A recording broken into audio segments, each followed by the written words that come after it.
Hare Krishna. So now over to Sundar Prabhu for the nectar from Ramayana.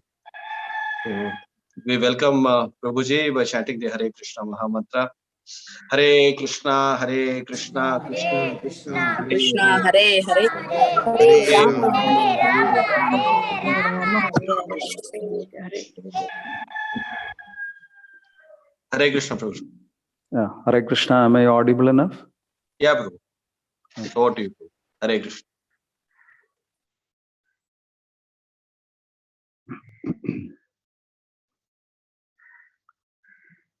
Om Ajnanatimrandrasya Jnananjana Shalakaya Chakshurunmilitam Yena Tasmai Shri Gurave Namaha Mukam Karoti Vachalam Pangum Lankayate Girimat Kripatamaham Vande Shri Gurur Dinatarinam Shri Chaitanya Mishwaram Paramanandar Madhavam He Krishna Karna Sindho Dinabandho Jagatpate Gopesha Gopika Kanda Radha Kanda Namastate Tapta Kanjana Gaurangi Radhe Vrindavaneshwari Vrishabhanu Sute Devi Pranamami Hari Priye Krishnaya Vasudevaya Devaki Nandanaya Cha Nanda Gopa Kumaraya Govindaya Namo Vancha Kalpatarubhyasya Kripasindhike Vacha Patitanam Pavanebhyo Vaishnavebhyo Namo Namaha Namo Om Vishnupadaya Krishna Prashtaya Bhutale Srimate Jayapataka Swaminathanamne Nama Acharya Padaya Nitaya Kapapataya Gauragata Damata Nagara Gramta Namo Om Vishnupadaya Krishna Prashtaya Bhutale Srimate Bhaktivedanta Swaminathanamne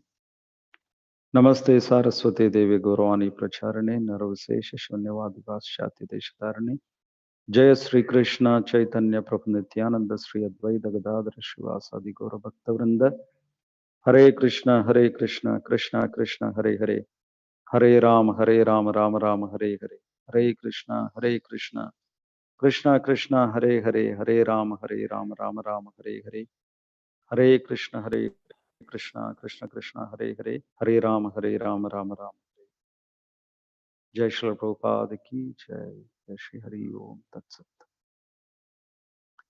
Hare Krishna. So we were speaking from Ramayana in the last session, and we are continuing with the same topic, insights from Ramayana. The Purvacharyas, they say that Ramayana is like an ocean filled with precious gems and jewels and rubies, all precious stones. Samudramiva Ratnathya.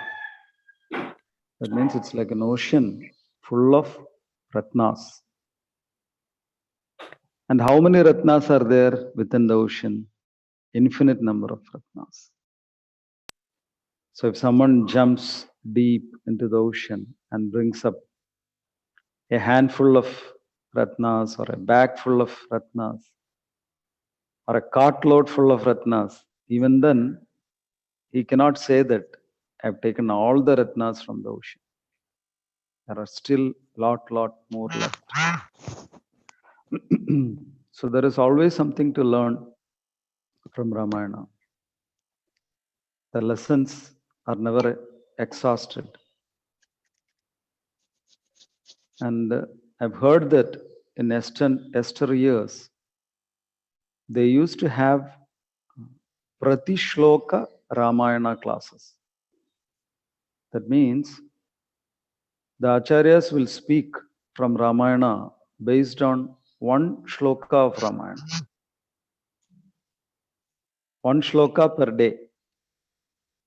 So, when that lecture series will come to an end, it will take 24,000 days to speak on Ramayana. And they say that is also not enough.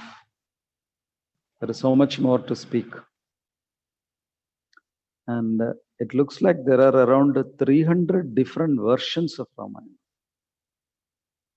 all around the world, not only in India, even in other parts of the world like Japan, China, Bangladesh, Indonesia, Jakarta, so many places.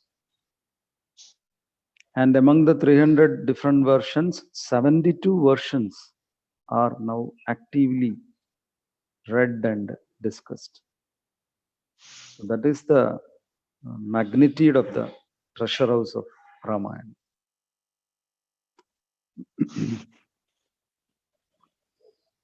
So if you look at the Puranas, we'll find that there are two important clans or races from which all the prominent Kshatriya kings evolved. One is Surya Vamsham and another is Chandra Vamsham. The sun rays and the moon rays.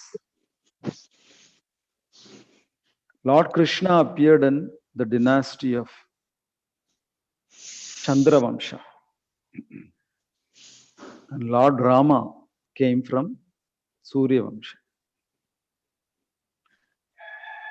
Just like we have Devas and Asuras, we also have two prominent dynasties, Surya Vamsha and Chandra Vamsha. And the original father or the beginning of that Surya Vamsa is from Vivaswan, the sun god. He is also known as Aditya because he is the son of Aditi. Like we know, Kashyapa had two wives, Aditi and Didi. And all the Asuras came from Didi and all the Devatas came from Aditi. So Aditya, Vivaswan, is the elder son of Aditi. And after Aditya, then we have Indra. And the younger brother of Indra is Vamanadev. So that is why Vamanadev is also known as Indranuja. So they all come in the same dynasty. And in that solar dynasty came Lord Rama. He appeared in the dynasty. And the Surya Vamsha is also known by the name Ikshvaku Vamsha. Ikshvaku was a very powerful king in that dynasty, in that lineage. He was so powerful that he was invited by the Devatas, Indra himself, to help him during his wars with the Asuras. Sometimes the Asuras were so powerful that it was very difficult for Indra and the Devatas alone to subdue them. So they used to invite Ikshvaku to help them. And Ikshvaku also regularly used to visit Indraloka to help Indra. So during one such occasion, with the help of Ikshvaku, King Ikshvaku, Devendra could defeat the Asuras. And Devendra was so happy. And he hosted a wonderful feast in honor of Ikshvaku.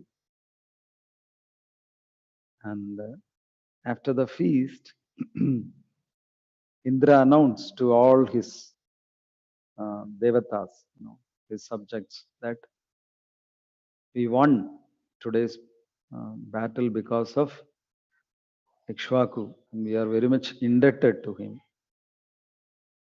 And then he personally requested King Ikshvaku to ask for any gift from Indraloka. And then he said, Indra said, you can ask anything except Indrani. Indrani is the wife of Indra. Anything else that is available here in Indraloka, except my wife Indrani, you can ask. And Ikshvaku said, I don't want anything. By Lord's grace, I have everything. But then Indra said, no, tomorrow you're leaving, so please ask for something. I'll be very happy to give it to you. So in the night, Ikshvaku was sleeping, And in the dream, Ranganatha came, the same Ranganatha who is there in Srirangam, in Tamil Nadu. He appeared in the dream of King Ikshvaku. And Ranganatha was actually annoyed with Indra. Why he was annoyed? Because during that time, Ranganatha was being worshipped in Indraloka by Indra and all the Devatas. And why was Ranganatha annoyed?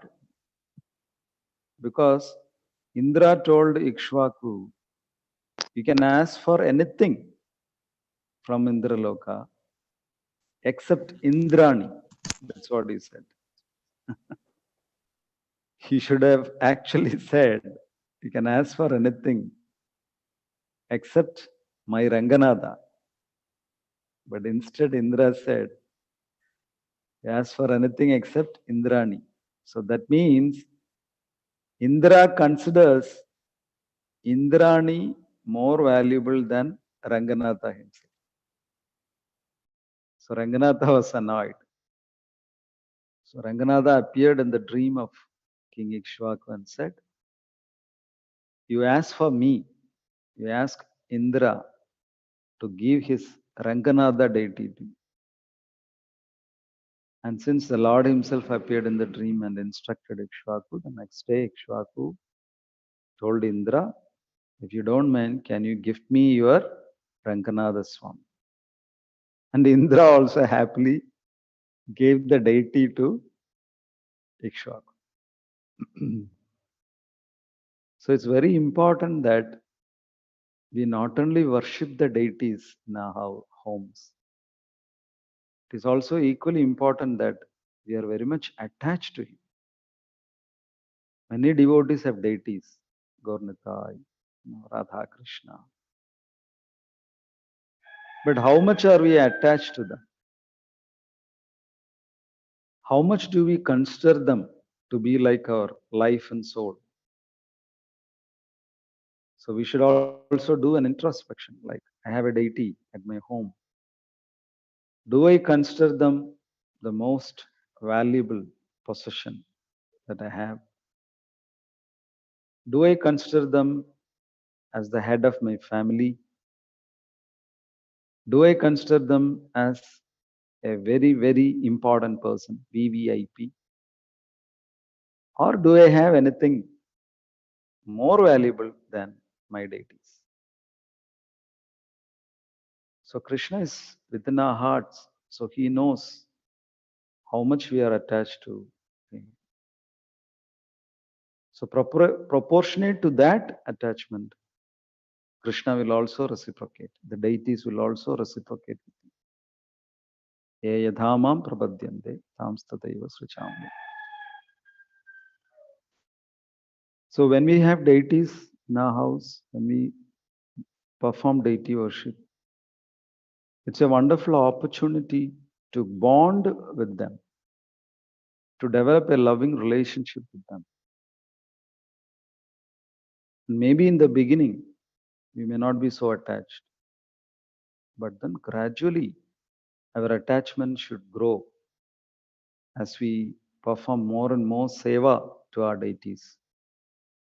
Not only should the magnitude of the seva grow, but also our attachment should also grow.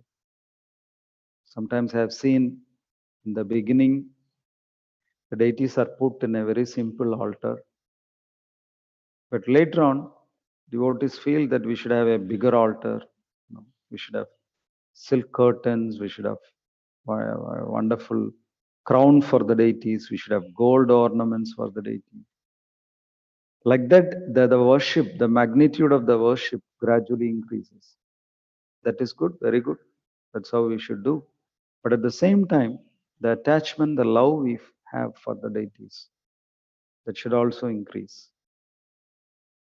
Just like when a newborn child comes into our family,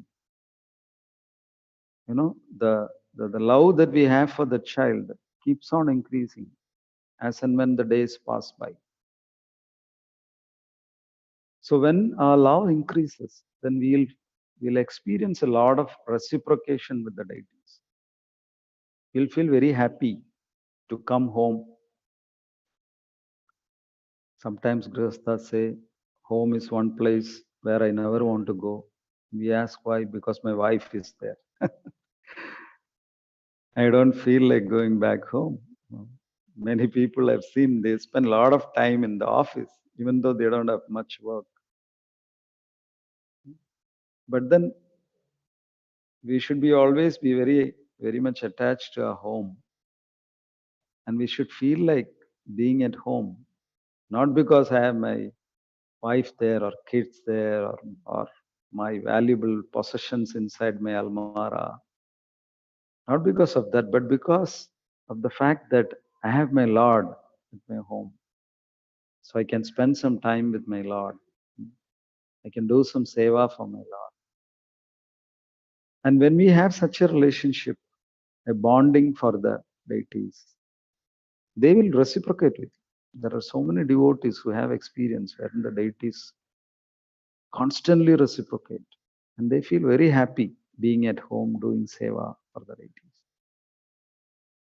So anyway, Indra gave away the deity of Ranganatha to Ikshvaku, and Ikshvaku was very happy. And he brought the deity to his kingdom, to Ayodhya. And from that day onwards, Ranganatha became the family deity of Suryavamsha. Many other kings came after Ikshvaku, and they all very faithfully, lovingly started offering worship to Ranganatha.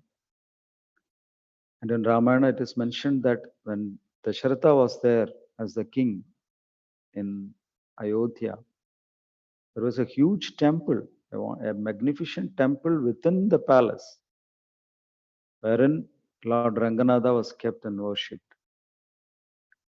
And King Dasharatha used to first go and take darshan of Lord Ranganatha, do puja for the Lord, and then only he used to go to his uh, other kingly duties.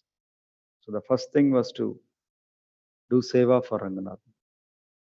Not only King Dasharatha, but also all his queens. So in the last satsanga, we saw that Lord Vishnu decided to appear as the son of Dasharatha. Why? Because Dasharatha has amassed so much of Sukruti and he was an embodiment of Dharma. He was very truthful. He never did anything untruthful in his whole life. He never spoke a lie. He never went back on his words. Not for 1 year, 2 years, or 10 years, but for the entire span of time when he was on this earth. And Ramayana says he was there for 60,000 years. So we can imagine how much he was steadfast in following Dharma. And that is one important reason why Lord Rama chose Dasharatha as his father. Now we'll have a question. Okay, Dasharatha was a very righteous person. He was very faithfully following Dharma. And that is the reason the Lord selected him as his father. But then why did the Lord select Kausalya as his mother? What was her qualification? Because we have not heard of Kausalya, uh, in the management, or whether she involved with the ruling or the stately affairs. So we have not heard much about Kausalya, about her righteousness or anything. So what actually made Kausalya eligible, qualified to become the mother of Lord Rama? So Acharya say, Kausalya was so much devoted to the worship of Lord Ranganatha.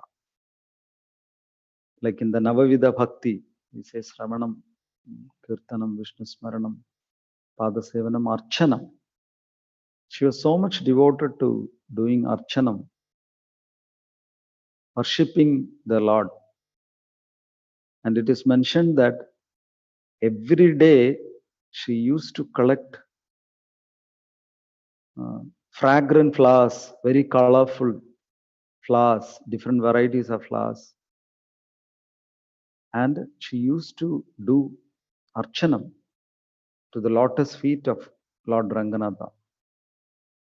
And she had a wonderful garden full of such exotic flowers under her own personal supervision.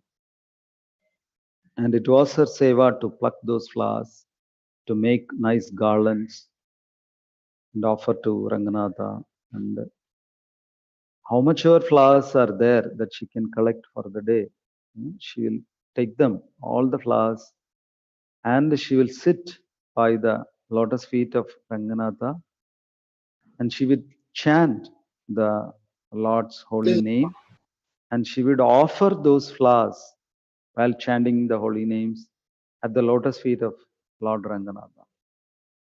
And it is mentioned that as years passed by, her archanam, her seva kept on increasing. That she was doing so much of seva that gradually the finer features found at the lotus feet of Lord Ranganatha started fading away because she was offering so much of flowers at the lotus feet. So because of so much flowers being offered daily at the lotus feet, the finer features engraved at the deity's lotus feet, they started fading away. So you can imagine how much flowers she must have offered, how much archanam she must have done for Ranganatha.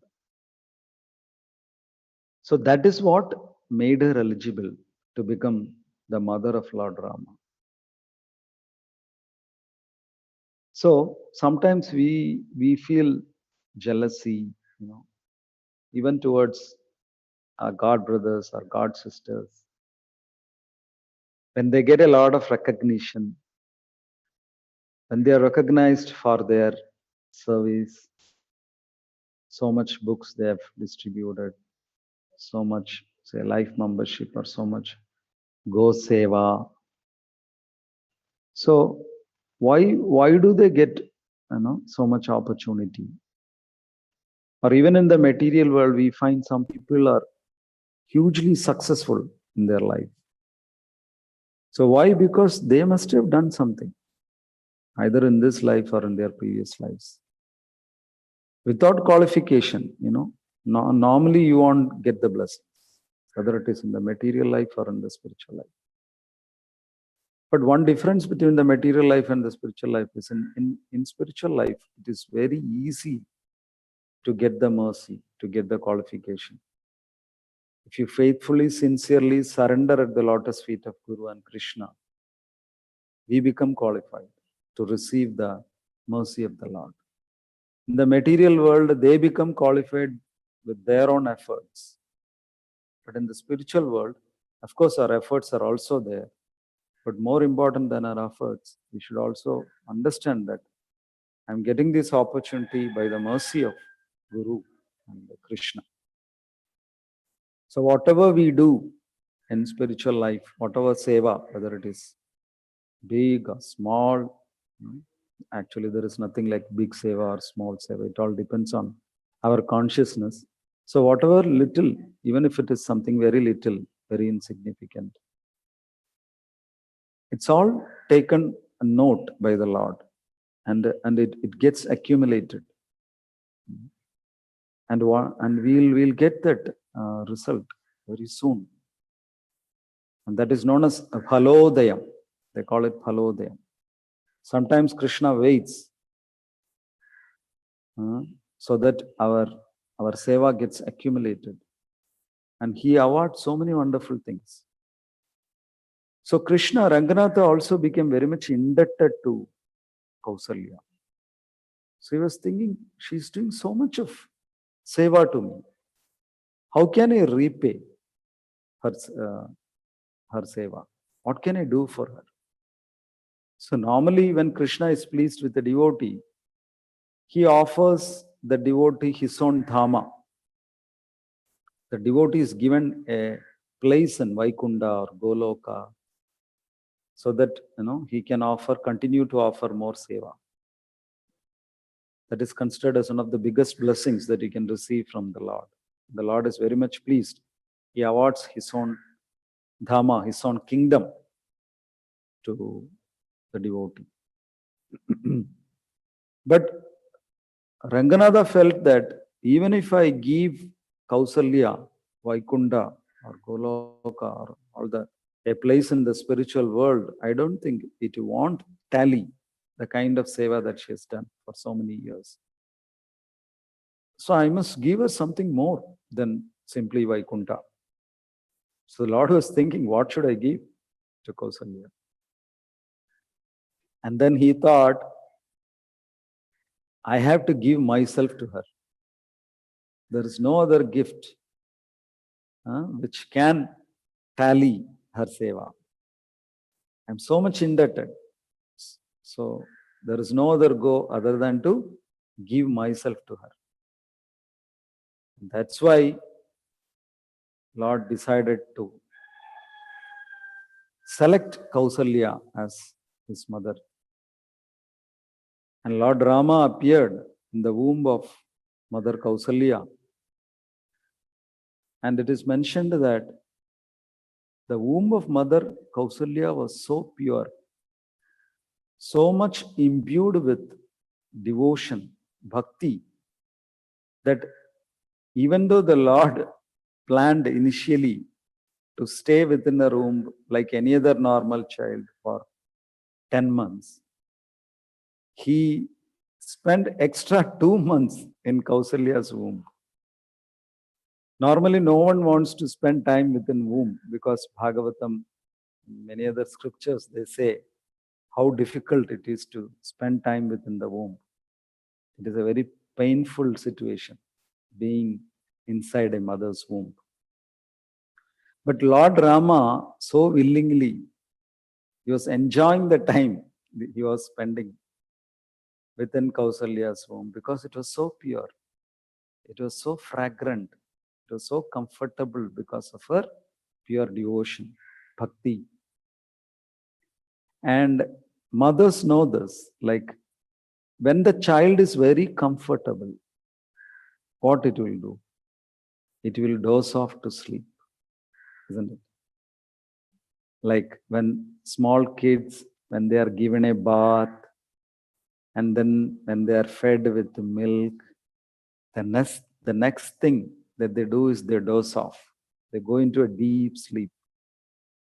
If the bath is very refreshing, there was an oil bath, the mother applied oil on the child's head and massaged the child's body with the fragrant oil. Nice bath was given, and then the child was nicely fed with mother's milk. And the next thing the child is going to do is it will go to sleep. And it will continue to sleep. The duration of the sleep depends on how much comfortable the child is. So it looks like Rama slept off within Kausalya's womb. It was so peaceful. It was so nice being within her womb that he forgot to wake up. He didn't wake up within 10 months. He continued sleeping.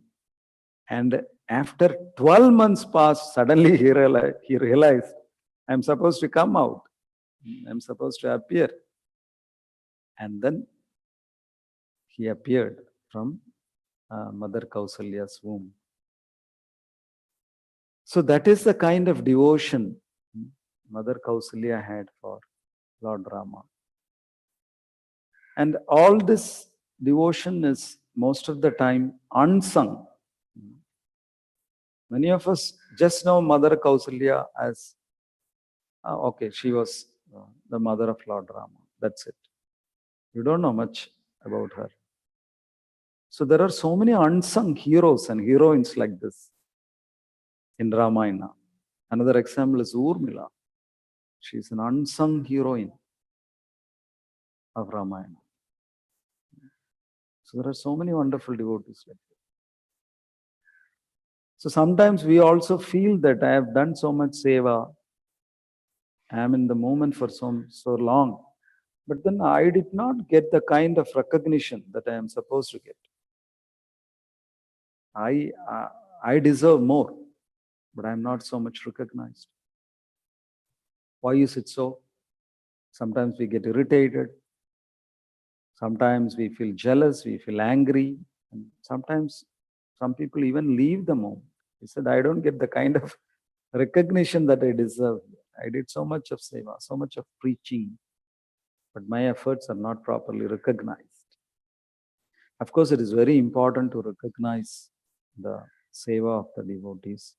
But from our own perspective, we should not think that I must be recognized. Actually, a devotee thinks that the seva of others must be recognized because they are doing such a wonderful seva.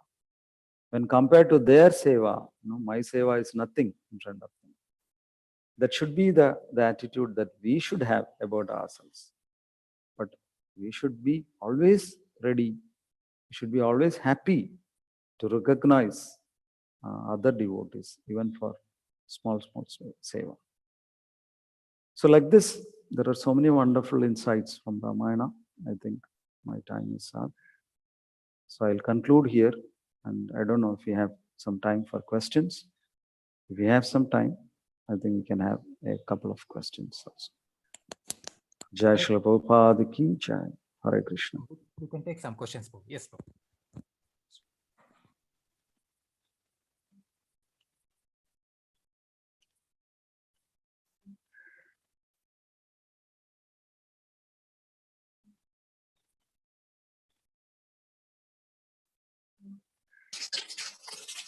Hare Krishna, Prabhuji. Hare Krishna. Dandavad Pranams. Prabhuji, thank you for the wonderful class, Prabhuji. Hare Krishna. Prabhuji, we have like Bhagavad Gita as it is. So why don't we have like Ramayana as it is? So you told 72 verses are there currently. So what is the authorized thing for us to read Ramayana? Okay. Actually, Ramayana as it is already there. That is Valmiki Ramayana. See, why we have Bhagavad Gita as it is because Bhagavad Gita had so many different commentaries by so many different people. And Srila Prabhupada noticed that many commentaries of Bhagavad Gita were written with selfish motives. So that is why Srila Prabhupada he was forced to come up with a Bhagavad Gita as it is, especially in this Kali Yuga. But there was no Bhagavad Gita as it is in the previous yugas or during the time before Srila Prabhupada's appearance. But for Ramayana, fortunately, we have an as it is form, that is Valmiki Ramayana. And again, there are so many commentaries on Ramayana as well.